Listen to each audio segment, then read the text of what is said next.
In the sterile corridors of St. Anselm Medical Center, a financial disaster is about to become someone's greatest opportunity. When hospital executives discover a software glitch that has been systematically overcharging patients by 250 million, they think they're dealing with just another tech crisis that requires damage control and legal maneuvering. They couldn't be more wrong. 23-year-old Juno Park isn't your typical babysitter. Behind her quiet demeanor and computer science dropout status lies a brilliant mind that once uncovered massive coding fraudulently to be silenced and scapegoated by corporate interests. While playing math games with 8-year-old Emma Carter, Juno glances at a discarded hospital printout and instantly recognizes the bug's signature. It's the same exploit that destroyed her scholarship and derailed her dreams 3 years ago. In a single caffeine-fueled evening, she reverse engineers the corrupted code, writes a clean patch, and drafts a timeline, proving the error was deliberately planted to funnel kickbacks to hospital executives. But when families celebrate their wiped-out medical debts and the story breaks wide, will the hospital board silence her again, or will this babysitter finally get the justice she deserves? Before we jump back in, tell us where you're tuning in from, and if this story touches you, make sure you're subscribed, because tomorrow I've saved something extra special for you. The fluorescent lights of St. Anselm Medical Center cast their familiar, harsh glow across the radiology department as Dr. Liam Carter rubbed his tired eyes for the third time in an hour. The digital clock on his workstation read 11:47 p.m., but the endless queue of scans waiting for review made time feel meaningless. Each CT scan, each MRI, each X-ray represented someone's pain, someone's fear, someone's hope for answers. After 14 years of reading these images, he'd learned to compartmentalize the human stories behind the pixels, but tonight, exhaustion made the barriers thin. His phone buzzed with a text from Juno. "Emma's asleep, homework done, left dinner in the fridge for you." The simple message carried more warmth than the sterile hospital walls had offered all day. Juno Park had been babysitting Emma for 8 months now, ever since his ex-wife Sarah had moved to Portland for her new job. At 23, Juno possessed a quiet competence that put both him and Emma at ease. She never asked probing questions about his schedule, never complained about the irregular hours, and somehow always managed to have Emma fed, bathed and settled by the time he dragged himself home. What struck him most about Juno was her patience. Emma could be challenging bright beyond her 8 years, but prone to anxiety since the divorce. Where other sitters had struggled with Emma's tendency to ask endless questions about everything from why leaves changed color to how computers remembered things, Juno seemed to genuinely enjoy their conversations. She'd arrive each evening with the same calm energy, greeting Emma with a gentle smile and settling into whatever project or game had captured the child's attention that day. Liam had found her through a recommendation from his colleague Dr. Martinez, whose own children had flourished under Juno's care. "She's studying computer science," Martinez had explained, though Liam later learned she'd actually dropped out of her program at Pacific University 2 years ago. When he'd gently asked about her plans to return to school, she'd simply said she was taking some time to figure things out, in a tone that suggested the topic was closed. The truth was, Liam didn't pry too deeply into Juno's background because he desperately needed her reliability. Single parenting while maintaining his demanding position at St. Anselm felt like performing surgery while juggling flaming torches. The hospital's profit-driven culture had intensified over the past few years, with administrators pushing for faster turnaround times and higher patient volumes. The radiologists were expected to read more scans in less time, all while maintaining perfect accuracy. The pressure had contributed to his marriage's collapse, and now it threatened his ability to be the father Emma needed. St. Anselm Medical Center sprawled across 12 acres of what had once been a quiet, residential neighborhood. The original hospital building, erected in 1962, had been consumed by a series of additions and renovations that created a maze of corridors connecting departments that seemed to exist in different decades. The executive offices occupied the newest wing, with floor-to-ceiling windows and marble lobbies that contrasted sharply with the utilitarian patient care areas. The message was clear. Appearance mattered more than substance, profit more than people. The hospital's transformation had accelerated after the board brought in CEO Marcus Caldwell 3 years ago. Caldwell, who'd previously run a chain of urgent care clinics, approached healthcare with the ruthless efficiency of a manufacturing operation. Patient satisfaction scores were tracked like stock prices, and department heads were evaluated based on their ability to increase revenue while cutting costs. The medical staff had adapted as best they could, but the constant pressure to do more with less had created an atmosphere of chronic stress. Juno had witnessed this environment firsthand during her evening visits. She'd arrived to find Liam hunched over his workstation, surrounded by empty coffee cups and the detritus of another 14-hour day. She'd quietly tidy his desk, refill his water bottle, and occasionally bring him a sandwich from the cafeteria. Her presence was like a small oasis of calm in the hospital's frenetic energy. Emma had taken to Juno immediately, perhaps sensing in her a kindred spirit. Both were quiet observers who noticed details others missed. Emma would spend hours building elaborate Lego structures, while Juno worked on her laptop, the two of them comfortable in shared silence. When Emma did speak, it was often to ask complex questions that other adults would dismiss or oversimplify. Juno never talked down to her, instead engaging with Emma's curiosity as if it were the most natural thing in the world. "Why do computers get sick?" Emma had asked one evening, having overheard her father complaining about a system crash in the radiology department. "Well," Juno had replied, settling cross-legged on the floor beside Emma's Lego castle, "computers are like people in some ways. They can get overwhelmed when too many things happen at once, or they can catch bugs, which are mistakes in their programming that make them behave strangely. Can you fix computer bugs?" "Sometimes. It depends on what kind of bug it is and how deep it goes into the computer's brain." Emma had nodded solemnly, as if this explanation made perfect sense. Later, when Liam had asked about their conversation, Emma had declared that Juno was like a computer doctor, but nicer than the ones at Daddy's work. The observation had stuck with Liam. There was something about Juno's relationship with technology that went beyond casual familiarity. She moved through digital interfaces with the same intuitive grace that he brought to reading medical images. Her laptop was always open, multiple windows cascading across the screen in patterns that looked like chaos, but clearly made sense to her. When Emma's tablet had frozen during an educational game, Juno had fixed it with a few quick keystrokes, then patiently explained to Emma what had gone wrong and how to prevent it in the future. Despite her evident technical skills, Juno seemed content with her role as a babysitter. She arrived each evening with the same quiet professionalism, never pushing for more hours or responsibilities. She was punctual, reliable, and seemed genuinely invested in Emma's well-being. For Liam, who'd struggled through a parade of unreliable sitters and expensive daycare programs, Juno felt like a gift he hadn't known he needed. The hospital's evening shift brought its own rhythms. The daytime chaos of scheduled procedures and routine appointments gave way to the unpredictable flow of emergency cases. Trauma patients arrived with stories written in broken bones and torn flesh, while others came seeking answers to symptoms that had been building for weeks or months. The radiology department never truly closed, but the evening hours allowed for a different kind of focus. With fewer interruptions and less administrative pressure, Liam could immerse himself in the detective work that had originally drawn him to the field.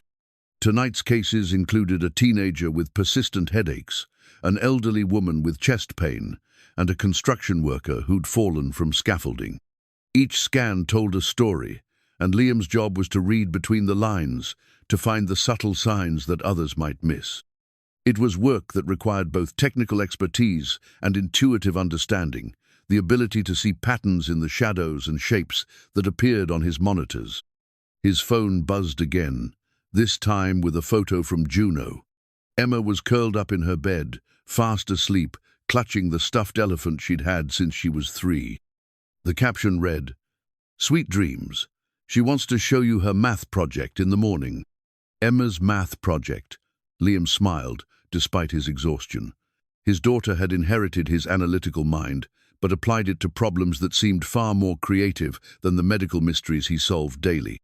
Last week, she'd calculated how many Lego blocks it would take to build a replica of their house, complete with architectural drawings that would have impressed a professional engineer. The week before, she'd created a chart tracking the migration patterns of birds in their neighborhood, correlating their appearances with weather patterns and seasonal changes. Juno encouraged these projects with the same patient attention she brought to everything else. She'd sit with Emma for hours, helping her think through problems and find resources for her research. When Emma had wanted to understand how the hospital's scheduling system worked, Juno had drawn diagrams showing how different departments coordinated their activities. When Emma had asked about medical billing, Juno had explained the concept using Emma's Lego collection as an analogy for how hospitals track resources and costs. The irony wasn't lost on Liam that his 8-year-old daughter probably understood more about the hospital's operations than most of the staff. Emma's questions had a way of cutting through bureaucratic complexity to expose the essential logic underneath. "Why do some people wait so long for appointments?" she'd asked. "Why do the computers crash so often? Why do the grown-ups always look so worried?" These were the questions that kept Liam awake, even when exhaustion should have claimed him. The hospital's problems weren't just technical, they were human. The pressure to increase efficiency had created a system that worked better for administrators than for patients. The endless focus on metrics and profits had obscured the fundamental mission of healing and care. As he returned to his queue of scans, Liam found himself thinking about the conversation he'd overheard in the cafeteria that afternoon. 2 nurses had been discussing a patient who'd been readmitted 3 times for the same condition, each time leaving with a larger bill and no clearer understanding of what was wrong. The billing department had flagged the case for review, not because they were concerned about the patient's well-being, but because the insurance company was questioning the charges. It was becoming harder to ignore the growing disconnect between the hospital's stated mission and its actual priorities. The lobby displayed inspiring quotes about compassion and healing, but the staff meetings focused on revenue targets and cost reduction. Patients were increasingly seen as customers, their medical needs filtered through actuarial calculations that reduced human suffering to statistical probabilities. Juno seemed to understand this tension instinctively. She'd never worked in healthcare, but her outsider's perspective allowed her to see contradictions that insiders had learned to accept. When Emma had asked why some families looked so worried in the hospital waiting room, Juno had explained that medical bills could be very expensive and that sometimes people had to choose between getting the care they needed and paying for other important things like food and housing. "That doesn't seem fair," Emma had observed. "No," Juno had agreed quietly. "It doesn't." The conversation had been overheard by Liam, who'd been struck by Juno's ability to acknowledge the system's flaws without overwhelming Emma with cynicism. It was a delicate balance, maintaining a child's sense of justice while preparing her for a world that often fell short of its ideals. As the night wore on, Liam found his thoughts returning to home, to the quiet house where his daughter slept peacefully, and Juno had probably already cleaned up from dinner and prepared everything for the morning routine. Tomorrow would bring another day of impossible schedules and competing priorities, but tonight he felt grateful for the small sanctuary they'd created together. The gratitude was mixed with guilt, though. He knew he was asking too much of Juno, relying on her steadiness to compensate for his own inability to balance work and family.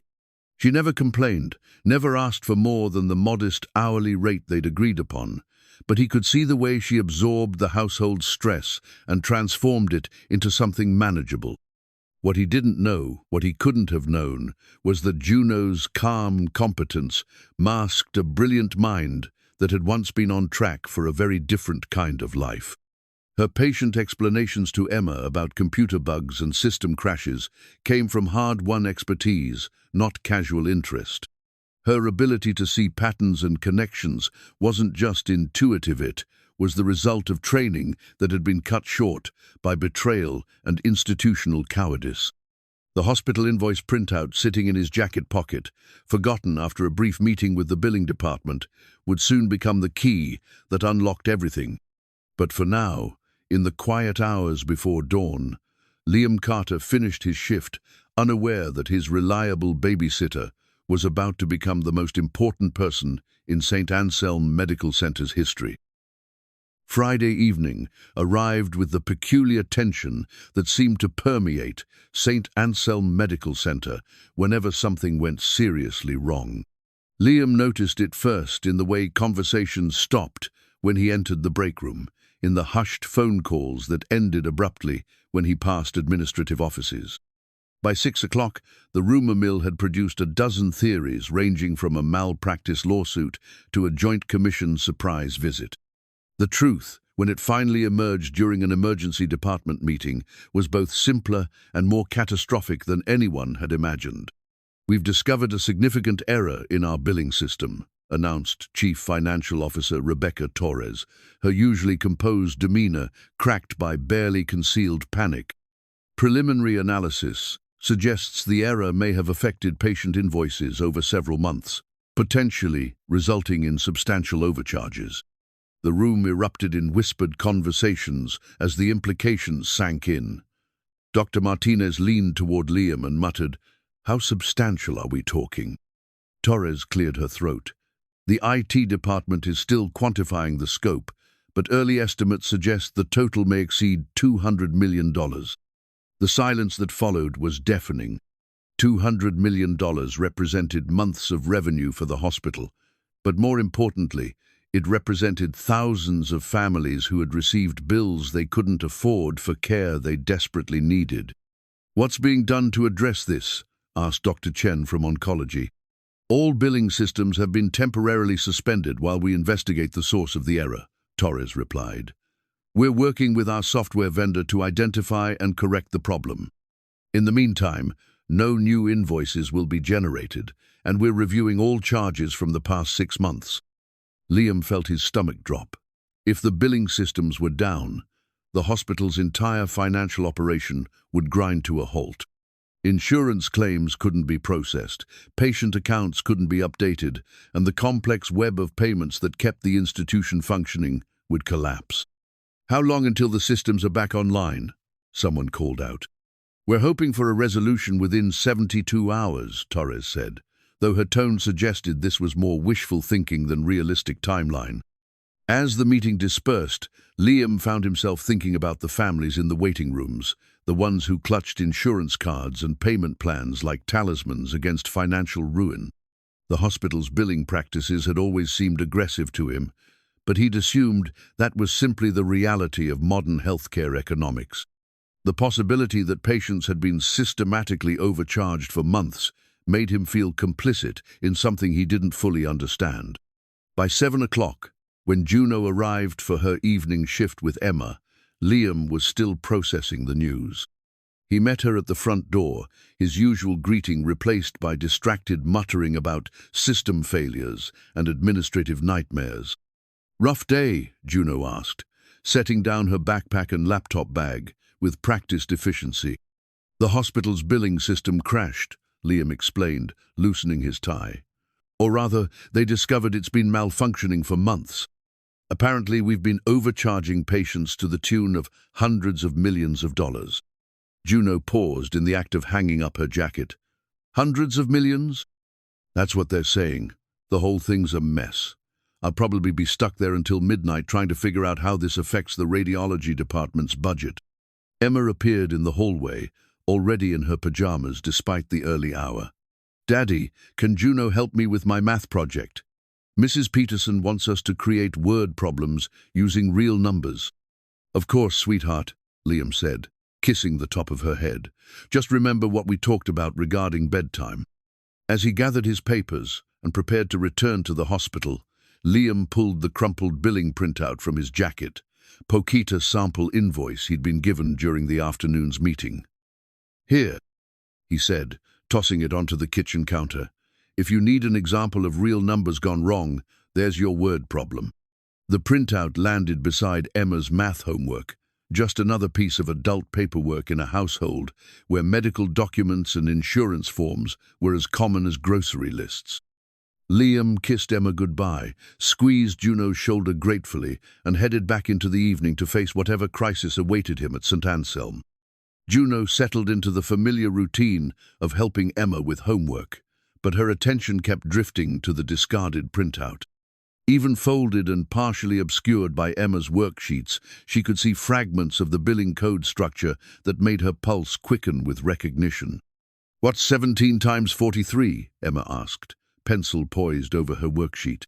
731. Juno replied automatically, her gaze fixed on the printout. "Emma, could you grab us some juice from the kitchen? I'll help you write the word problem when you get back." As soon as Emma disappeared around the corner, Juno reached for the billing document. Her hands trembled slightly as she unfolded it, revealing the familiar architecture of a medical billing system she'd seen before, not in a hospital, but in the computer science lab at Pacific University 3 years ago. The invoice header displayed standard patient information, but it was the underlying code structure that made Juno's breath catch.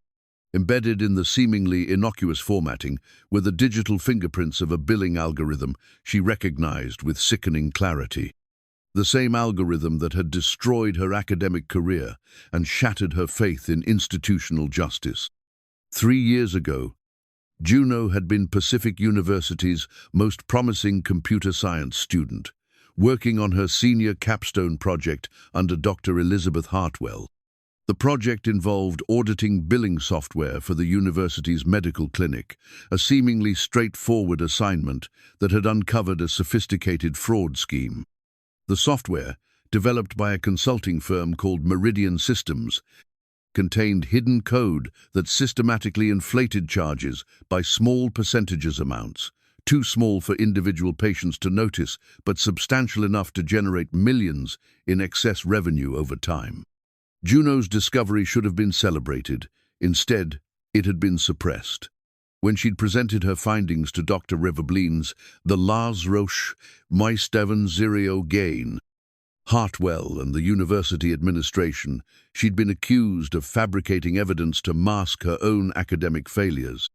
Meridian Systems had hired expensive lawyers who painted her as a disgruntled student, seeking attention through false accusations. The university, facing pressure from donors and corporate partners, had quietly expelled her and buried her research. The parallels were unmistakable. The same subtle code signatures, the same algorithmic patterns, even the same vendor watermarks hidden in the system architecture. Meridian Systems had refined their approach since her university exposure, but the core fraud remained unchanged. Emma returned with 2 juice boxes, settling beside Juno at the kitchen table. "Are you okay? You look like you've seen a ghost." Juno forced a smile, carefully refolding the printout. "Just thinking about your math project. What kind of word problem do you want to create?" "Something about the hospital," Emma said decisively. "Daddy's always talking about how expensive everything is there. Maybe we could figure out how much it costs to help people get better." The innocent suggestion hit Juno like a physical blow. Emma had no idea that the expensive everything her father complained about might be the result of deliberate fraud, that families were struggling with medical debt because of algorithms designed to steal from the most vulnerable. "That's a great idea," Juno managed. "Why don't you work on the setup while I make us some dinner?" In the kitchen, Juno's mind raced through the implications of her discovery. If St.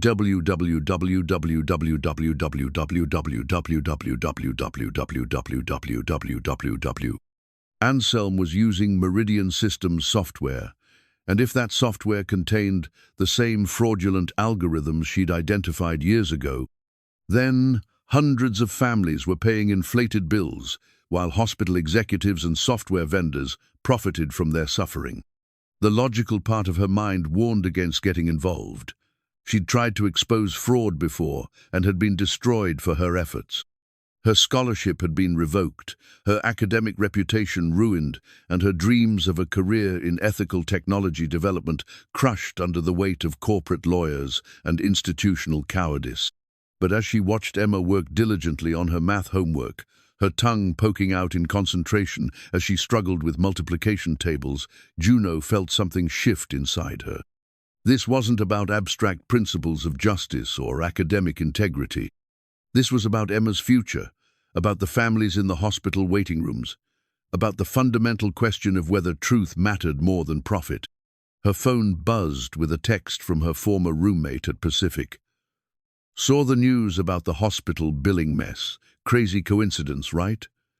Wasn't that the same company you tried to expose?" The text confirmed what Juno already suspected. Meridian Systems was still operating, still implementing their fraudulent algorithms, still victimizing patients who trusted that their medical bills reflected legitimate charges for necessary care. "Juno?" Emma's voice cut through her spiraling thoughts. "I think I need help with this word problem. The numbers are getting really big." Juno returned to the table, looking over Emma's shoulder at the worksheet. The child had written, "If a hospital charges $500 for something that should cost $300, and they do this to 0 families, how much extra money do they make?" The mathematical innocence of the question made Juno's throat tight. "That's 200, 0 in extra charges," she said quietly. "That seems like a lot," Emma observed. "Is that why some families look so sad when they leave the hospital?" "Yes, sweetheart, I think it is." As Emma continued working, Juno made her decision. She'd spent 3 years in exile, working low-wage jobs and watching from the sidelines as the technology she loved was perverted by greed and corruption. She'd been silent when she could have spoken, invisible when she could have acted, defeated when she could have fought. But Emma's math problem had crystallized something essential. Justice wasn't an abstract concept debated in philosophy classes. It was the difference between families celebrating a child's recovery and families choosing between medical care and basic necessities. After Emma went to bed, Juno retrieved her laptop and began the careful process of accessing St. Anselm's network. Her university training had included extensive coursework in network security and system architecture, skills that remained sharp despite years of disuse. The hospital's cybersecurity was designed to keep out external threats, not to prevent authorized users from accessing systems they had legitimate reasons to examine. As a babysitter, who regularly used the hospital's guest Wi-Fi to help Emma with school projects, Juno had a digital footprint that wouldn't raise immediate suspicions. Her access to billing information would be more challenging, but not impossible for someone who understood how medical systems integrated patient data across departments. The first step was reconnaissance mapping the network architecture and identifying the servers that housed the billing software. This required patience and precision, the digital equivalent of surgical technique. One careless command or suspicious query could trigger security protocols that would lock her out permanently. By midnight, when Liam finally returned home, exhausted and defeated, Juno had confirmed her worst fears. The billing system at Anselm Medical Center was indeed powered by Meridian Systems software, and embedded within that software were the same fraudulent algorithms that had destroyed her academic career 3 years ago. The difference was that now she knew exactly what she was looking for, and she had the skills to prove it. The house settled into its familiar midnight quiet as Juno opened her laptop in the dim glow of the kitchen light. Emma had been asleep for 2 hours, and Liam's exhausted arrival had confirmed that the hospital's crisis was far from resolved. She'd listened to his frustrated account of administrators scrambling to contain the damage while pointing fingers at everyone except themselves.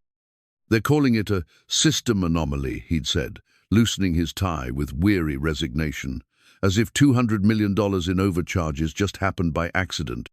Now, with the house silent around her, Juno began the methodical work of proving that it wasn't an accident at all. Her first step was to map the hospital's network architecture. St. Anselm's systems had evolved over decades, layers of new technology built on top of legacy infrastructure like geological strata. The billing system sat at the center of this digital ecosystem, touching everything from patient registration to insurance processing to pharmacy orders. Accessing the network required careful navigation of security protocols designed to protect patient privacy. Juno's approach was deliberately conservative. She would leave no digital footprints that couldn't be explained by legitimate babysitting activities. Her entry point was the guest Wi-Fi network, the same connection she used to help Emma with online homework assignments. The guest network was segregated from critical hospital systems, but Juno knew from her university training that no digital barrier was completely impermeable. Hospital networks required constant communication between departments, and those communication channels could be exploited by someone who understood the underlying protocols. Her breakthrough came through the patient portal system, the web interface that allowed families to view medical bills and make payments online. As someone who regularly helped families navigate hospital bureaucracy, accessing this system wouldn't raise suspicions. More importantly, the portal connected to the same billing databases that contained the fraudulent algorithms. Juno's handwritten notes began to accumulate on the kitchen table, a careful record of system architectures and database structures. Her methodology was meticulous, each discovery documented with the precision of a forensic investigator. She'd learned from her previous experience that extraordinary claims required extraordinary evidence. The billing system's codebase was massive, millions of lines of programming that handled everything from basic arithmetic to complex insurance negotiations. Finding the fraudulent algorithms within this digital haystack required both technical expertise and intuitive understanding of how financial fraud operated. She found the first anomaly in the insurance processing module. The code that calculated patient responsibility, the portion of bills not covered by insurance, contained subtle mathematical errors that consistently favored the hospital. A patient whose insurance covered 80% of a 1-0 procedure should have been charged $200, but the algorithm rounded calculations in ways that often resulted in charges of $220 or $240.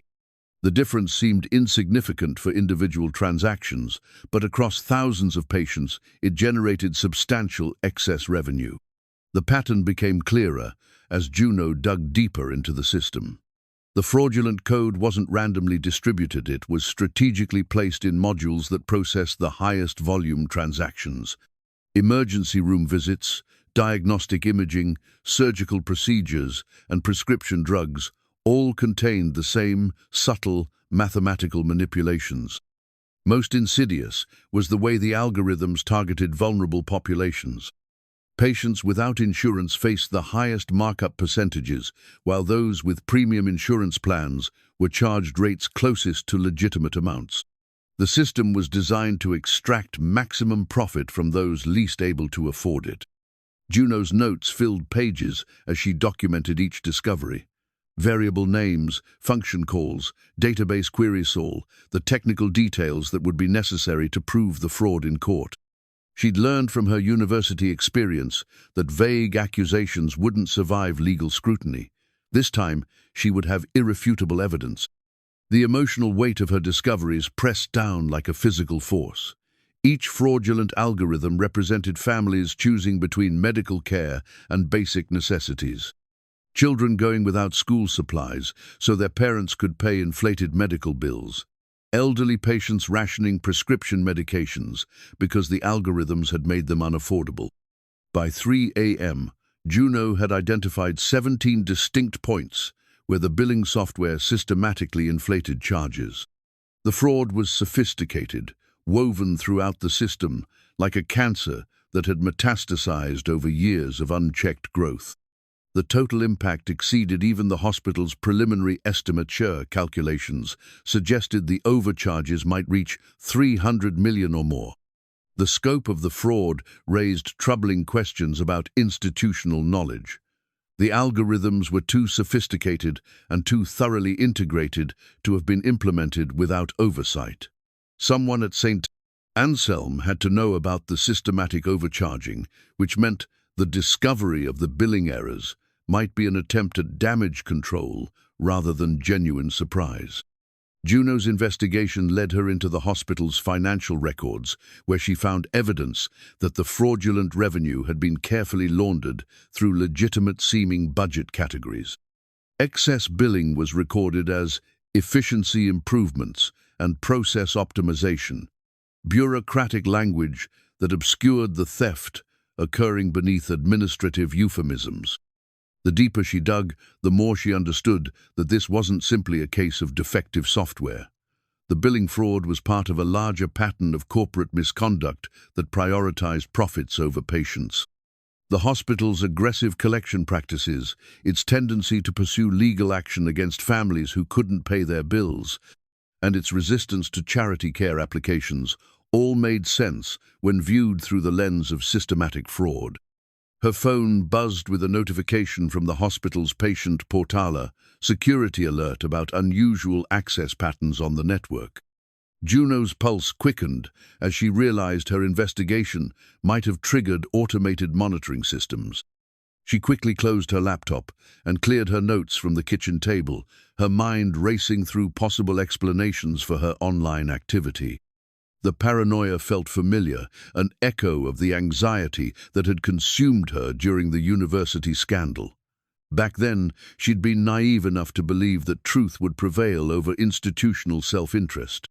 The retaliation had been swift and comprehensive academic expulsion, legal threats, and a campaign of character assassination that had effectively ended her career before it began. But this time was different. She was no longer a trusting graduate student dependent on institutional approval. She was an adult with nothing left to lose and everything to gain from exposing the truth. More importantly, she had Emma's math homework as a constant reminder of what was at stake: not abstract principles of justice, but real families facing impossible choices.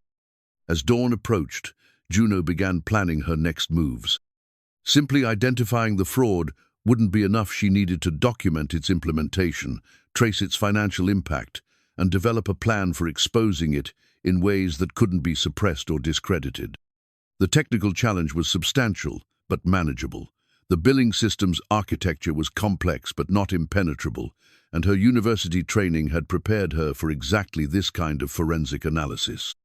The greater challenge would be protecting herself from the institutional retaliation that was certain to follow.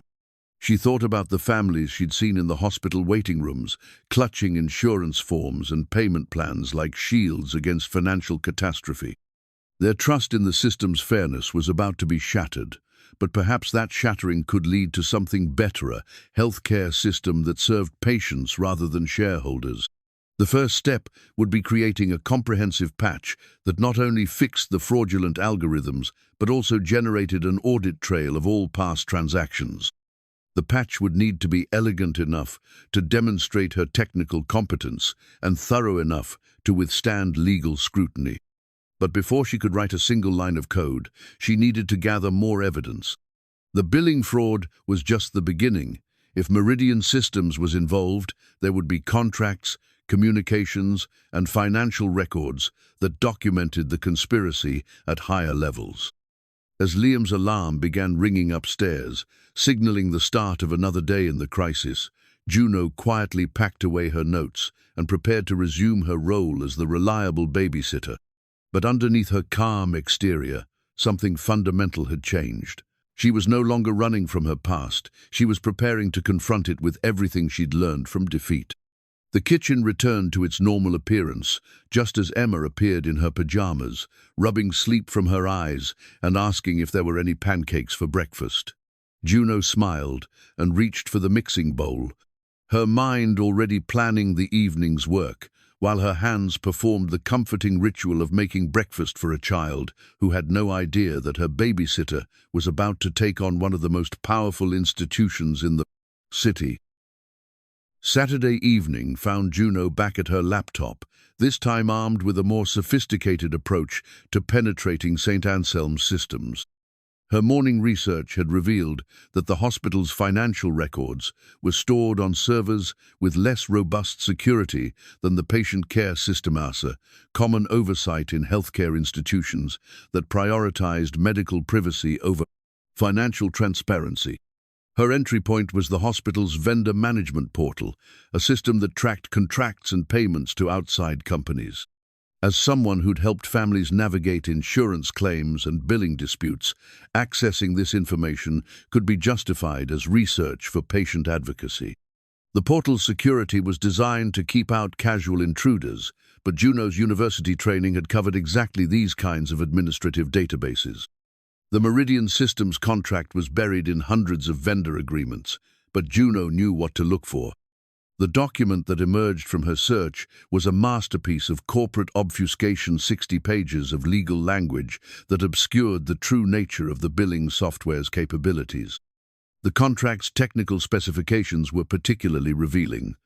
Buried in subsection 4.7.2, titled Revenue Optimization Features, was language that explicitly authorized the software to implement dynamic pricing algorithms that maximize institutional revenue within industry-standard parameters. The phrase was carefully constructed to provide legal cover for systematic overcharging while maintaining plausible deniability. More damning was the payment structure outlined in the contract's financial terms. Meridian Systems received not only their base software licensing fee, but also a percentage of revenue enhancement generated by their algorithms.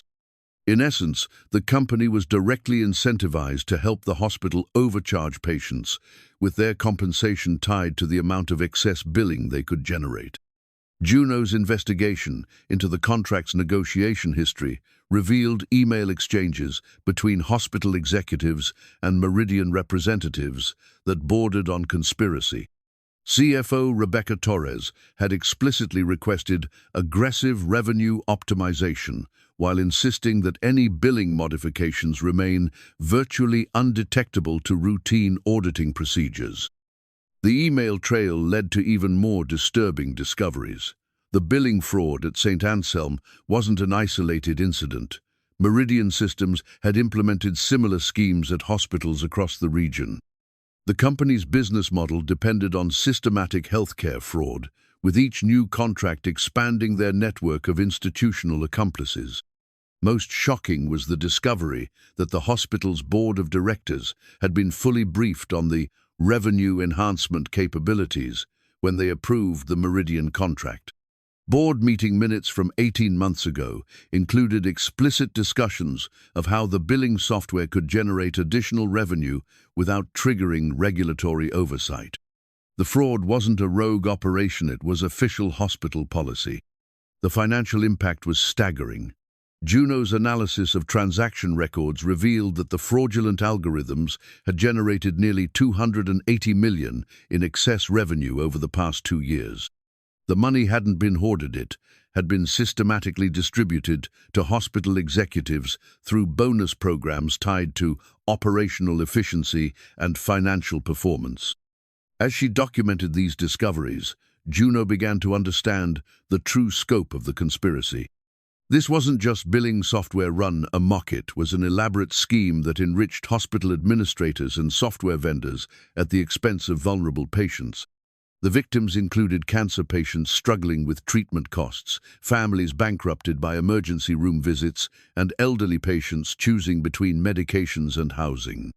The personal stories began to accumulate as Juno cross-referenced billing records with patient databases. A construction worker charged $45,000 for a routine appendectomy that should have cost $30,000. A single mother billed $8,000 for her child's broken arm treatment that standard rates suggested should have been $500. An elderly man facing foreclosure over $23,000 in cardiac care charges that legitimate pricing would have set at $16,000. Each fraudulent transaction represented a human tragedy, but collectively they revealed the systematic nature of the scheme. The algorithm specifically targeted patients least likely to dispute their bills, those without insurance advocates, families intimidated by medical bureaucracy, and individuals who trusted that their healthcare providers were acting in their best interests. Juno's anger grew as she realized how the fraud connected to her own experience at Pacific University. The same executives who destroyed her academic career were now victimizing thousands of families with systematic billing fraud. The institutional protection that had shielded Meridian Systems from her university accusations had enabled them to expand their criminal enterprise throughout the healthcare system. The scope of evidence was overwhelming, but Juno knew from bitter experience that documentation alone wouldn't be sufficient. The university scandal had taught her that powerful institutions could discredit whistleblowers, suppress evidence, and reframe criminal behavior as technical misunderstandings. This time, she needed not just proof of fraud, but a strategy for exposing it in ways that couldn't be suppressed. Her breakthrough came when she discovered the hospital's disaster recovery protocols. Like most healthcare institutions, St. Pan's, Anselm maintained backup systems that could restore operations if their primary networks failed. More importantly, these backup systems included historical transaction logs that preserved the original billing calculations before the fraudulent algorithms modified them. The backup data represented an independent record of what patients should have been charged versus what they actually paid. This evidence would be virtually impossible to discredit or suppress, since it came from the hospital's own disaster recovery systems rather than external analysis. Accessing the backup servers required more sophisticated techniques than Juno had used so far. The disaster recovery systems were isolated from routine network traffic and protected by security protocols designed to prevent tampering. But Juno's university training had included coursework in data recovery and system restoration skills that proved directly applicable to her current investigation. The backup data confirmed her worst fears while providing the irrefutable evidence she needed. The log showed that every billing transaction had been processed twice first through legitimate pricing algorithms that calculated appropriate charges, then through Meridian's revenue optimization software that systematically inflated the amounts. The pattern was so consistent that it could only be intentional. Emergency room visits were marked up by an average of 23%. Diagnostic imaging charges were inflated by 19%. Surgical procedures carried an additional 27% premium. Prescription drugs dispensed by the hospital pharmacy included markups of up to 45% above standard rates. Most damning was the discovery that the fraudulent algorithms included exemptions for certain patient categories. Board members and senior executives received bills calculated using the legitimate pricing algorithms, while ordinary patients were subjected to the inflated rates. The differential treatment provided clear evidence that the overcharging was deliberate rather than accidental. As Juno compiled her evidence, she began planning the complex technical solution that would be required to fix the billing system while preserving proof of the fraud. The patch would need to accomplish multiple objectives: simultaneously store legitimate pricing algorithms, generate comprehensive audit trails, and create mechanisms for automatically refunding overcharged patients. The technical challenge was substantial, but manageable for someone with her background. More daunting was the political challenge of exposing the fraud in ways that would force institutional accountability rather than individual scapegoating. Her phone buzzed with a text from Liam. "Working late again. Emergency board meeting about the billing crisis. Juno, you're a lifesaver for staying with Emma through all this chaos." The message reminded her that her investigation was affecting real people in immediate ways. Liam was struggling to balance his professional responsibilities with single parenting, while Emma was adapting to the uncertainty that surrounded her father's work. The hospital's crisis was creating stress that rippled through every connected family. But the message also reinforced her determination to see the investigation through to its conclusion. Emma deserved to grow up in a world where healthcare institutions served patients rather than exploiting them. Liam deserved to work in a system that aligned with his medical ethics rather than forcing him to participate in systematic fraud. As Sunday morning approached, Juno realized that her investigation had reached a turning point. She had gathered enough evidence to prove the billing fraud beyond any reasonable doubt. The question now was whether she had the courage to act on that knowledge, knowing that the institutional retaliation would be swift and comprehensive. The kitchen table was covered with her handwritten notes pages of code fragments, financial calculations, and network diagrams that told the story of a massive criminal conspiracy. Tomorrow, she would begin writing the code that could fix the billing system and expose the fraud. But tonight, she allowed herself to feel the weight of what she was about to attempt. 3 years ago, she'd been defeated by institutional power that protected corporate criminals at the expense of individual truth-tellers. This time, she would be ready for the fight. Sunday afternoon brought an unexpected visitor to the Carter household. Emma was in the backyard building an elaborate fairy garden when the doorbell rang, and Juno opened it to find Dr. Elizabeth Hartwell standing on the front porch. The sight of her former advisor sent ice through Juno's veins. Dr. Hartwell looked exactly as she had 3 years ago, perfectly pressed business attire, silver hair pulled back in a severe bun, and the kind of composed expression that revealed nothing while suggesting everything. "Hello, Juno," Dr. Hartwell said, her voice carrying the same measured tone that had delivered Juno's academic death sentence. "I hope you don't mind the intrusion. I was in the neighborhood and thought we might have a conversation." Juno's mind raced through possibilities. There was no legitimate reason for her former advisor to appear at the Carter house, which meant Dr. Hartwell knew about her investigation into St. Anselm's billing system. The university's connections to the local healthcare industry were extensive. It was entirely possible that hospital administrators had reached out to academic contacts for assistance in containing their crisis. "What can I do for you, Dr. Hartwell?" Juno asked, not inviting her inside. "Perhaps we could speak privately. I understand you've been helping Dr. Carter's family during this difficult time.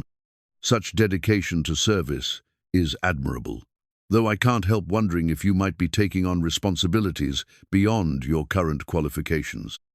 The subtle threat was unmistakable. Dr. Hartwell was fishing for information about Juno's activities while reminding her of the professional consequences of crossing institutional boundaries. "I'm just babysitting," Juno replied evenly. "Emma's a wonderful child, and Dr. Carter has been very appreciative of the help." "I'm sure he has, though I wonder if your technical background might be tempting you toward, well, let's call them unauthorized explorations of systems that require proper oversight." Emma's voice carried from the backyard, calling for Juno to help settle a dispute between imaginary fairy factions. The innocent request provided perfect cover for ending the conversation. "I should get back to Emma," Juno said. "It was interesting seeing you again, Dr. Hartwell." As she closed the door, Juno's hands were shaking. Dr. Hartwell's appearance wasn't coincidental. It was a warning delivered by someone who understood exactly what Juno was investigating. The message was clear: step back from the billing system, or face the same professional destruction that had ended her academic career. That evening, as Emma worked on a jigsaw puzzle in the living room, Juno retrieved a storage box from her car trunk. Inside were the files she'd maintained from the Pacific University scandal documents she'd kept despite legal pressure to destroy them. The box contained her original research into Meridian Systems' billing software, including code samples and financial analysis that had been suppressed by the university administration. 3 years later, the technical details remained relevant, but more importantly, the files documented the tactics used to silence her accusations. The pattern was depressingly familiar. When Juno's research had first exposed the billing fraud, university administrators had initially expressed concern and promised a thorough investigation. But within weeks, the tone had shifted from support to suspicion. Her faculty advisor had begun questioning her methodology, her dissertation committee had raised concerns about her academic integrity, and student services had launched an investigation into alleged honor code violations. The coup de grace had come when Meridian Systems lawyers produced evidence that Juno had fabricated her research findings. The company claimed she'd planted false code in their software during routine security testing, then discovered the planted evidence to create the appearance of fraud. The accusation was technically sophisticated enough to confuse administrators who lacked programming expertise, and legally aggressive enough to intimidate university officials who feared expensive litigation. Juno's attempts to defend herself had been futile. The university's investigation focused on her alleged misconduct rather than the substantive evidence of billing fraud. Her access to research databases was suspended pending the inquiry, making it impossible to gather additional evidence. Her dissertation advisor withdrew support, effectively ending her academic career. The aftermath had been swift and comprehensive. Her graduate fellowship was revoked, her degree progress was suspended, and she was quietly encouraged to transfer to another institution. When she'd attempted to present her findings at academic conferences, she discovered that Meridian Systems had preemptively contacted organizers to warn them about her discredited research. The financial pressure had been equally devastating. Without her fellowship, she couldn't afford tuition or living expenses. Her part-time programming job was eliminated due to budget constraints that somehow didn't affect other student employees. Within 6 months, she'd been forced to drop out of school and take whatever employment she could find. The professional isolation had been the cruelest punishment. Former classmates and faculty members avoided her, unwilling to risk their own careers by associating with someone branded as academically dishonest. The computer science community was small enough that Meridian's version of events had spread widely, making it nearly impossible to find employment in her field. But the files in the storage box told a different story.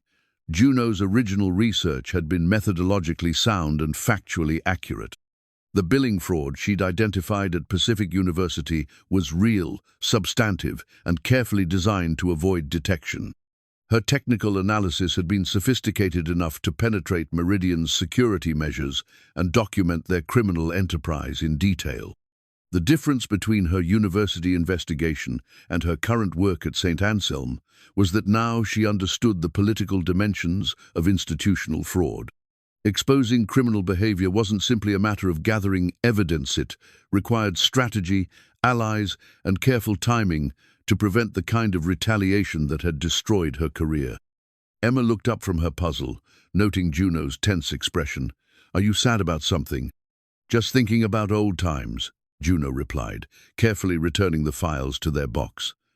"Sometimes grown-ups have to deal with difficult things that happened before you were born. Like when my parents got divorced." The innocent question highlighted the parallels between personal and institutional betrayal. Emma had learned that adults sometimes failed to keep their promises, that situations could change without warning, and that trust, once broken, was difficult to repair. Yes, something like that, but also like when people in important jobs don't do the right thing, and other people have to decide whether to speak up. Emma considered this for a moment, then returned to her puzzle. "I think you should always tell the truth, even when it's scary." The child's simple wisdom cut through layers of adult complexity and institutional politics. Emma's moral universe was refreshingly clear. Honesty was good, dishonesty was bad, and the difficulty of truth-telling didn't diminish its importance. As Juno put Emma to bed that evening, she found herself thinking about the courage required to act on moral convictions when the personal cost was enormous.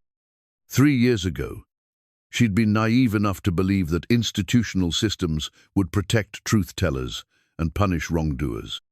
The reality had been exactly the opposite. The institutions had protected themselves by destroying anyone who threatened their comfortable arrangements with corporate partners. But Emma's perspective reminded her that moral complexity often masked simple truths. St. Anselm Medical Center was stealing money from vulnerable families through systematic billing fraud. The hospital's executives knew about the theft and had structured their compensation to profit from it. Meridian Systems had built a business model around healthcare fraud, expanding their criminal enterprise by silencing whistleblowers and intimidating investigators. These weren't grey areas requiring nuanced ethical analysis. They were clear cases of institutional criminality that demanded exposure and accountability. The storage box files also revealed something else. Juno's technical skills had been even more advanced 3 years ago than she'd remembered. Her analysis of Meridian's billing algorithms had been brilliant, identifying vulnerabilities and documenting fraud with surgical precision. The university scandal hadn't just destroyed her career, it had robbed the technology community of someone who could have made significant contributions to ethical software development. That night, after Liam returned from another crisis meeting at the hospital, Juno made her decision. She would complete her investigation, develop a comprehensive fix for the billing system, and expose the fraud in ways that couldn't be suppressed or discredited. But this time, she would be prepared for the institutional retaliation. The storage box files documented the tactics used against her at Pacific University, providing a roadmap for the attacks she could expect from St. Anselm and Meridian systems. Knowledge of their playbook would allow her to anticipate their moves and develop countermeasures. More importantly, she wouldn't face the battle alone. The families victimized by the billing fraud represented a powerful constituency for reform if they could be mobilized effectively. The media attention surrounding the hospital's crisis created opportunities for public exposure that hadn't existed during the university scandal. As she prepared for sleep, Juno allowed herself to imagine a different outcome than her previous attempt at institutional accountability. Instead of being silenced and discredited, she could become the catalyst for meaningful reform. The billing fraud could be exposed, the stolen money could be returned to families, and the systems could be restructured to prevent future exploitation. The vision required enormous optimism in the face of past trauma, but Emma's simple faith in truth-telling provided unexpected strength. Sometimes the most radical act was refusing to accept that institutional corruption was inevitable. Monday morning would bring new challenges as the hospital's crisis deepened and powerful interests mobilized to protect themselves. But for the first time in 3 years, Juno felt ready to fight back. Monday evening found Juno in the zone that programmers call flow state, a condition of complete focus where time becomes irrelevant and complex problems dissolve into elegant solutions. Emma was asleep upstairs, Liam was working another late shift at the hospital, and Juno had the kitchen table covered with laptops, notebooks, and the systematic architecture of justice. Her clean code patch was taking shape as something far more sophisticated than a simple bug fix. The program she was writing would not only restore legitimate billing calculations, but would also create comprehensive audit trails that documented every fraudulent transaction from the past 2 years. More importantly, it would establish permanent safeguards that would make future billing fraud virtually impossible. The technical challenge was substantial. Medical billing systems were among the most complex software architectures in existence, integrating patient records, insurance databases, regulatory requirements, and financial calculations in real-time environments where errors could affect human lives. Modifying such systems required understanding not just programming principles, but healthcare regulations, insurance protocols, and hospital operational procedures. Juno's university training had prepared her for exactly this kind of systems integration project. Her coursework had emphasized the ethical dimensions of medical informatics, the responsibility that came with building software that affected patient care and financial well-being. Those principles, abandoned by institutions that prioritized profit over patients, now guided her approach to fixing their corrupted systems. The patch she was developing included several revolutionary features.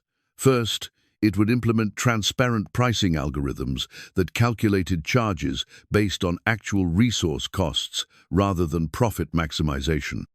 Second, it would create patient-accessible dashboards that allowed families to understand exactly what they were being charged and why. Third, it would establish automatic flagging mechanisms that would alert regulators to any attempts to reintroduce fraudulent billing practices. Most importantly, the patch included what she privately called the Justice Engine, an algorithm that would identify all patients who had been overcharged by the fraudulent system and automatically generate refunds or credit adjustments. The engine would work backwards through transaction logs, calculating the difference between what patients had been charged and what they should have paid under legitimate pricing structures. The programming work was meditative in its precision. Each line of code represented a small victory against institutional corruption, a digital declaration that technology could serve justice rather than enabling fraud. The algorithms she was writing embodied the values that had drawn her to computer science. Originally, the belief that elegant programming could solve human problems and create more equitable systems. As she worked, Juno found herself thinking about the conversations she'd had with Emma about fairness and honesty. The child's moral clarity had become a touchstone for the technical decisions she was making. Would Emma approve of a healthcare system that charged families different amounts for the same services based on their ability to pay?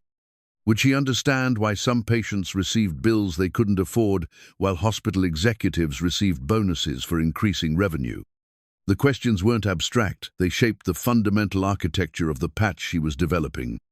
The clean code she was writing embodied Emma's simple belief that people should be treated fairly, that honesty should be rewarded rather than punished, and that adults in positions of authority should use their power to help rather than exploit.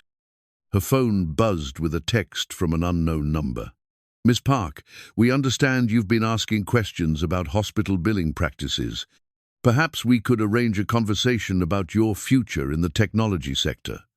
There are opportunities available for talented individuals who understand the importance of discretion." The message was unsigned, but Juno recognized the corporate euphemisms that disguised threats as opportunities. Someone was monitoring her activities closely enough to obtain her personal phone number, which meant her investigation had triggered security protocols she hadn't detected. Rather than intimidating her, the threat energized her resolve.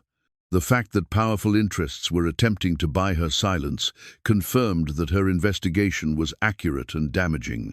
More importantly, it meant they were worried institutional bullies only resorted to bribery and intimidation when they couldn't control the narrative through normal channels.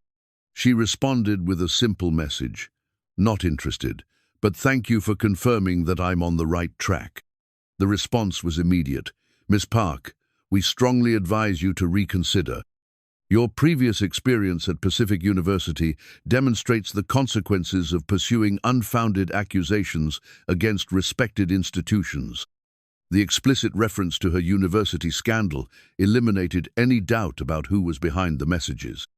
Meridian Systems was using the same playbook they'd employed 3 years ago, monitoring her activities, documenting her research, and preparing character assassination campaigns to discredit her findings.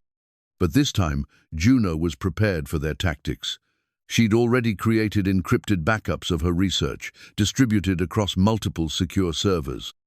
She'd documented every aspect of her investigation with the kind of methodical precision that would survive legal scrutiny. Most importantly, she'd learned from her previous mistakes about the importance of controlling the narrative rather than allowing opponents to frame the story. Her laptop chimed with an email notification. The message was from Dr. Martinez, Liam's colleague who had originally recommended Juno as a babysitter. "Juno, I hope you don't mind me reaching out directly. Liam mentioned that you have a background in computer science. Given the current crisis with our billing systems, I wondered if you might have insights that could help us understand what went wrong. Would you be willing to have a coffee and discuss the situation? I promise complete confidentiality." The invitation was carefully worded to seem innocent while creating an opportunity for the hospital to assess what she knew. Dr. Martinez was probably sincere in his concern about the billing crisis, but his outreach suggested that hospital administrators were becoming suspicious about the quiet babysitter who spent her evenings working on multiple laptops. Juno crafted a careful response. "Dr. Martinez, I appreciate your confidence in my technical abilities. While I'd be happy to discuss general principles of systems security over coffee, I should mention that my previous experience with institutional software auditing didn't end well. I've learned to be cautious about getting involved in complex organizational issues. The message was designed to acknowledge the invitation while signaling that she understood the political dimensions of the situation. More importantly, it established her credentials as someone who had relevant experience while warning that she wasn't naive about institutional retaliation. As she returned to her programming work, Juno reflected on how much her approach had evolved since the university scandal. 3 years ago, she'd been eager to cooperate with institutional investigations, believing that truth would prevail through proper channels. She'd trusted faculty advisors, university administrators, and legal authorities to protect her from corporate retaliation. The betrayal had been devastating but educational. She'd learned that institutions protected themselves first, individuals second, and principles last. Powerful organizations had resources to discredit whistleblowers, suppress evidence, and reframe criminal behavior as technical misunderstandings. But she'd also learned that institutional power had limits. Corporations and universities could control their own employees and intimidate individual critics, but they struggled against sustained public pressure and media attention. The key was exposing wrongdoing in ways that generated external accountability rather than internal suppression. Her clean code patch was designed with this political reality in mind. Rather than simply fixing the billing system and hoping for institutional gratitude, she was creating a technical solution that would generate irrefutable evidence of fraud while making future corruption virtually impossible. The patch included features that would automatically generate reports for regulatory agencies, create publicly accessible databases of pricing information, and establish whistleblower protections for hospital employees who reported billing irregularities. The technology itself would become an accountability mechanism that transcended the good intentions of individual administrators. As midnight approached, Juno completed the core architecture of her patch. The program was elegant in its simplicity and revolutionary in its implications. When implemented, it would transform St. Anselm from a profit-driven corporation that exploited vulnerable patients into a transparent healthcare institution that served community needs. More importantly, the patch would create a model that could be replicated at hospitals throughout the region. The clean code she was writing could become the foundation for a movement toward ethical healthcare technology, driven by programmers who understood that their skills carried moral responsibilities. Emma appeared in the kitchen doorway, rubbing sleep from her eyes. "Juno, I had a scary dream about numbers that kept changing." The child's unconscious processing of the household's tension manifested in mathematical anxiety, a perfect metaphor for the way institutional fraud affected everyone it touched, even those too young to understand its mechanisms. "It's okay, sweetheart," Juno said, saving her work and closing the laptop. "Sometimes numbers do change, but the good news is that smart people can fix them when they're broken." As she tucked Emma back into bed, Juno made a silent promise to the sleeping child. By the end of the week, the numbers would be fixed, the stolen money would be returned to families, and the systems would be restructured to prevent future exploitation. The technical work was nearly complete. Tomorrow, she would begin the more challenging task of exposing the fraud in ways that couldn't be suppressed or discredited. Tuesday morning arrived with the kind of crisp autumn air that made promises feel possible. Juno had worked until 4 a.m. putting the finishing touches on her patch, and now she sat in the kitchen, watching Emma eat cereal, while her laptop executed the most important program she'd ever written. The implementation was happening in stages, each module of the patch activating as it completed its diagnostic checks. First came the audit trail generator, which began systematically documenting every fraudulent transaction from the past 2 years. Then the pricing correction algorithm activated, recalculating legitimate charges for thousands of patient accounts. Finally, the transparency interface came online, creating publicly accessible dashboards that showed exactly how medical charges were determined. Emma looked up from her cereal bowl, noticing the screens full of scrolling text. Are you fixing the computer bugs you told me about? Yes, sweetheart. The biggest computer bug anyone's ever seen. Will it help the sad families at Daddy's hospital? Juno's throat tightened with emotion. I hope so. I really hope so. By 6 a.m., the patch had completed its initial implementation. St. Anselm's billing system was now running on legitimate pricing algorithms, generating accurate charges based on actual resource costs rather than profit maximization. More importantly, the system was automatically flagging every account that had been overcharged, preparing refund calculations that would return millions of dollars to victimized families. Liam arrived home just as Juno was closing her laptop, his face showing the strain of another sleepless night at the hospital. The strangest thing happened, he said, loosening his tie with exhausted confusion. Around 5 this morning, all our billing systems came back online. Not just back online, they're working better than they have in years. That's wonderful news, Juno replied, her voice carefully neutral. The IT department is baffled. They've been working around the clock trying to fix whatever caused the original crash, but the systems just repaired themselves. Torres is calling it a miracle, though she's worried about what caused the spontaneous recovery. Emma looked up from her breakfast with 8-year-old logic. Maybe someone who's really good with computers fixed it while everyone was sleeping. Liam laughed, ruffling his daughter's hair. Maybe so, sweetheart. Whoever it was, they're a guardian angel. By noon, the first families were discovering that their medical bills had been dramatically reduced. Mrs. Rodriguez from the pediatric ward called her husband in tears. Their son's leukemia treatment costs had dropped from 47,000 to 31,000 overnight.